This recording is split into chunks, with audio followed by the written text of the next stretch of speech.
Ahok bikin gaduh lagi. Ini topik. Ini viewer langsung naik ini. Kalau ada Ahok viewer langsung naik. Iya. Gimana? Sebagai pengamat publik. Pak Ahok itu yang menurut saya dia orang idealis sesungguhnya ya. Bagaimana bicara idealis? Ya waktu dia jadi anggota DPRD ya di Bangka Belitung, ya dia istilahnya membangun transparansi kan begitu kan. Kemudian dia jadi bupati. Setahu saya program-program calon kepala daerah yang sekarang sangat terkenal ya dan diadopsi di mana-mana, yaitu pendidikan gratis dan kesehatan gratis, itu yang memulai namanya Basuki Cahayapurnama di Belitung Timur. Nah, dia adalah orang yang memulai sebuah breakthrough. Ternyata bisa kok pendidikan gratis, kesehatan gratis, bisa itu, gitu loh.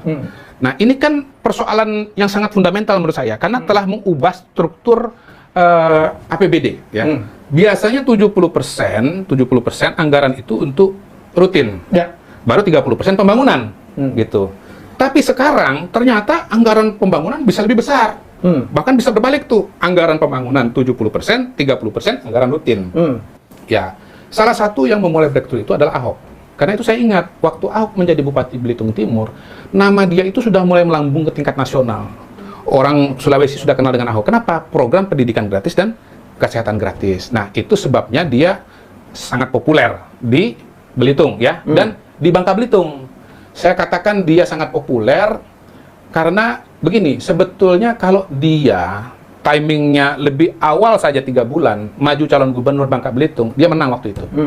Jadi praktis dia itu cuma berapa bulan, ya 2 bulan atau 3 bulan menyatakan diri maju sebagai calon gubernur Bangka Belitung. Suaranya dari bawah langsung nomor 3, gitu. Dia kalah dengan petahana. Siapa namanya? Pak Eko ya namanya. Eko ya. Almarhum ya, kalah dia. Nah, setelah dari situ kemudian dia menjadi calon anggota DPR RI gitu. Terpilih Lewat Partai Golkar ya. Ditaruh nomor 4. Tapi suara dia nomor 1 gitu. Set loncat gitu. Makanya dia lolos kan menjadi anggota DPR RI di Jakarta begitu. Nah, waktu Pilkada Jakarta takdir membuka buat Ahok. Dia dipasangkan dengan Pak Jokowi. Pak Jokowi calon dari PDI Perjuangan, ya. Kemudian Ahok calon dari Gerindra, ya. gitu. Ini betul-betul takdir nih, betul takdir. Karena apa? Waktu itu PDI Perjuangan sebetulnya orientasi awalnya itu calonnya Fauzi Bowo, nggak jadi, karena Fauzi Bowo kemudian pindah ke Demokrat. Terbukalah peluangnya Jokowi. Nah, siapa juga yang mengira anggota DPR dari Golkar kok tiba-tiba jadi calon wakil gubernur dari Gerindra? Ketemu dua itu. Nah, siapa juga menduga bahwa ya Jokowi dan Ahok bisa menang mengalahkan Fauzi Bowo. bukan orang Jakarta. Bukan orang Jakarta. Ya, satu orang Solo, satu orang Belitung. Ya. Iya, jadi tapi kan begitu. Siapa mengira juga bahwa kemudian Pak Jokowi jadi presiden. Akhirnya Ahok jadi gubernur. Nah, di Jakarta pun saya lihat dia berusaha membangun transparansi gitu ya, walaupun cara komunikasinya memang bombastis gitu ya, berusaha memperbaiki misalnya mengurangi banjir. Penting itu. Kenapa? Karena di Jakarta ini 2 problem terbesar adalah banjir dan kemacetan. Dari survei ke survei biasanya itu yang terbesar. Fauzi Bowo dulu kalah karena itu 2 masalah itu nggak kelihatan diperbaiki oleh Fauzi Bowo. Tapi kan kemudian terjadi peristiwa Pulau Seribu ya menjelang Pilkada Jakarta 2017 dan itu betul-betul membalik situasi dan kondisi. Jadi Ahok yang awalnya sebelum kejadian itu elektabilitasnya saya nggak ada lawan, saya ingat waktu itu 50-an% begitu ya, tingkat kepuasannya di atas 70%, sampai partai-partai yang lain itu sebetulnya kebingungan mencari lawan buat Ahok begitu ya. Tiba-tiba situasi langsung berbalik karena ada peristiwa dalam tanda kutip penistaan agama ya di Pulau Seribu yang menimbulkan gerakan 411 lalu 212 gitu. Nah, sebetulnya sampai dengan 2 pekan sebelum coblosan itu saya ingat kok tingkat kepuasan kepada Ahok itu masih tinggi, 74%. Tapi Ahok kalah di survei itu dalam pilihan dibandingkan dengan Anies Sandi gitu. Nah, saya punya pertanyaan waktu itu, tersinggung atau tidak tersinggung dengan pernyataan Ahok? Yang menyatakan tidak tersinggung 20%, yang tersinggung 60%. Nah, begitu di breakdown, yang tidak tersinggung masih milih Ahok Jarot, tapi yang tersinggung sudah ke Anies Sandi. Jadi Ahok itu tidak dipilih karena orang merasa tersinggung. Jadi perasaan pemilih itu kan to win the mind and hearts of the people. Ya, Ahok itu masih winning dia di mind, tapi dia udah kalah di heart. gitu. Nah, Ahok singkat cerita, Ahok di proses pengadilan, lalu menjalani proses hukuman di Makobrimob ya, di penjara, lalu kemudian keluar. Ahok mengatakan, saya sudah berubah. Ya. Jangan panggil saya Ahok, panggil saya BTP. bukan BTP dia. BTP. Waktu dipanggil saya Basuki. Oh, Basuki. Basuki ya. BTP itu justru dia pakai waktu dia masih sebagai gubernur, karena BTP itu dia bikin jadi bersih, transparan, peduli kalau nggak salah, profesional ya, peduli atau profesional begitu. Saya Basuki, jangan panggil saya Ahok. Ahok itu dulu yang ceplas-ceplos. Gitu. Saya sekarang Basuki. Basuki itu kan nama Jawa ya, maksudnya orangnya lebih kalem.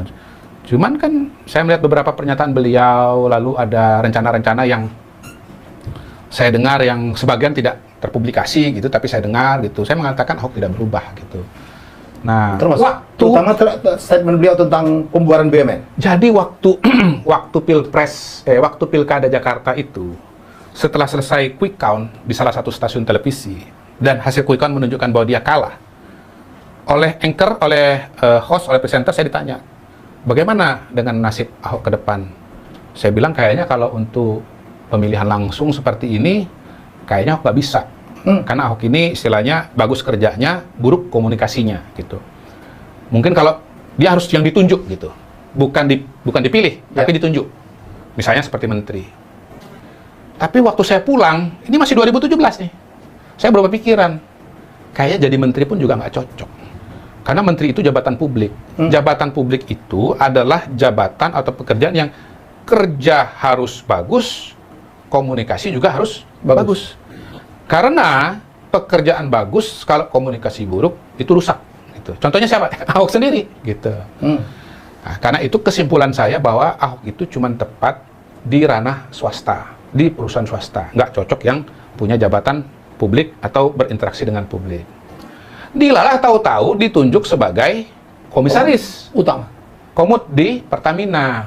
Dan pada saat itu juga, saya ingat, saya bicara pada media, saya katakan, Pak Ahok, tolong jangan ngomong langsung ke media. Bapak kerja dan tunjuk jubir yang berkomunikasi, berinteraksi dengan media, gitu. Karena saya takut beliau ini komunikasinya itu akan, ya katakanlah bombastis, lalu kemudian ya kontroversial, begitu. Kayaknya ini saran nggak diikutin, gitu. Makanya kemudian belakangan ini ada beberapa pernyataan, ya termasuk yang kemarin itu ya, akhirnya menimbulkan kontroversi lagi, begitu. Karena beliau mengatakan, ya Pertamina, kalau ada saya nggak mungkin rugi, gitu, tak tahu rugi, kan, diserang orang, kan, begitu, kan. Lalu kemudian ada konfrontasi, misalnya, ya dia mengatakan di luar bahwa direksi ini kerjanya lobby-lobby menteri, begitu. Ya saya menyimpulkan bahwa Pak Ahok itu memang tidak punya sensitivitas komunikasi. Apa yang harusnya diomongkan di dalam, diomongkan di luar. Dia tidak tahu situasi dan kondisi, gitu. Jadi, ya komunikasinya memang, ya bukan berarti tidak jujur ya, tapi kita kan yang jujur pun juga kita harus pandai-pandai memilih dan memilah. Pak Helmi kan ahli komunikasi begitu, jadi bisa mengatakan dan menganalisa dengan tepat problemnya di mana. Tapi poinnya adalah satu, beliau ini bombastis, yang kedua emosional, yang ketiga sulit membedakan kapan dan di mana berbicara begitu. Terakhir saya nonton YouTube-nya juga, di mana beliau mengatakan, ya kalau saya jadi dirut ini kan kadrun pasti nggak senang. Nah, itu menurut saya sudah sangat-sangat offside, begitu ya. Itu terminologi yang mungkin dipakai dalam percakapan terbatas, gitu ya, atau ada di sosmed, tapi tidak tepat, tidak layak untuk disampaikan dalam komunikasi yang bersifat terbuka ya, dengan cara seperti itu. Nah, lagi-lagi itu menunjukkan problem Pak Ahok. Dia tidak tahu harus ngomong apa, di mana, dan di media seperti apa, begitu. Nah, ya saya pernah juga mengatakan, dan menurut saya sih pada hari ini makin terbukti bahwa Ahok adalah bom waktu yang sedang berjalan juga, gitu. Jadi kita pada hari ini punya dua bom waktu, satu pilkada, dua Ahok. Ya udah, kasih kesempatan lah beliau jadi katakanlah komut lagi, kasih waktu. Mungkin Pak Erick Thohir sebagai Menteri BUMN, kan kebetulan udah dipanggil juga kan, udah dipanggil oleh Pak Erick tuh, ya. Udah dipanggil oleh Pak Erick berpesan bahwa Ahok jaga soliditas dan timur. Itu kan sama dengan mengatakan, Ahok, ini kira-kira percakapan di dalam ya, oh lu tuh ngerusak soliditas lu. Ya jelas ngerusak soliditas lah. Masa Komut sama Dirut berantem, masa komisaris bilang, Dirut kamu tukang jilat-jilat gitu kan, ya berantem lah gitu, merusak teamwork begitu. Jadi satu, Ya, menurut saya sih, ya Pak Erik kesen aja. Ahok nggak boleh bicara dengan media. Ya, bila perlu pulang pergi lewat pintu belakang kan gitu kan. Tunjuk jubir. Ya. Yang kedua, jangan main medsos lagi, termasuk YouTube begitu. Karena YouTube itu ya platform yang langsung ke masyarakat begitu. No sensor. No sensor at all begitu. Apalagi kalau sudah live dan seterusnya. Dan intinya track record Ahok itu baik yang diketahui publik maupun tidak diketahui publik menunjukkan bahwa dia orang yang tidak punya sensitivitas terhadap publik gitu loh. Yang dia pikirkan cuman ya dirinya aja, apa yang dia mau, ya itu yang dia kerjakan gitu. Di satu sisi itu bagus dalam pengertian ya dia memang apa adanya, gitu kan, transparan kan begitu kan. Tapi kalau untuk pejabat publik rasa-rasanya itu berbahaya, apalagi sekarang kita hidup di dunia yang dalam tanda kutip banyak pembelahan-pembelahan. Ya, yang namanya the clash of civilization itu sudah terjadi. Terus kita hidup di dunia medsos. Di dunia medsos itu algoritmanya adalah biner, ya. Dia belah kiri kanan, terus kemudian dia ada mekanisme feedback. Ya. Apa yang kita akses itu oleh mesin dibaca, dan kemudian kita akan diberikan hal-hal yang kita akses pertama, kedua, ketiga tadi gitu. Nah, itu ilustrasinya paling nyata pada Pilpres misalnya ya 2019 atau Pilkada 2017 di Jakarta gitu. Begitu klik 02, maka berikutnya akan ada ad gitu, ada apa istilahnya feedback gitu. Yang 02 terus gitu. Akhirnya kita cuma konsumsi informasi 02. Seolah-olah dunia ini cuma 02, yang benar cuma 02 gitu. Sebaliknya yang klik 01 akan mendapatkan hal yang sama. Akhirnya ini orang masing-masing hidup di dunia 01, 02 saja gitu. Minyak dan air. Lahirlah terminologi ya, apa? Itu apa? Cebong dengan kampret gitu. Nah, kenapa kadrun berbahaya? Karena kadrun ini adalah versi ekstrimnya dari kampret. begitu loh.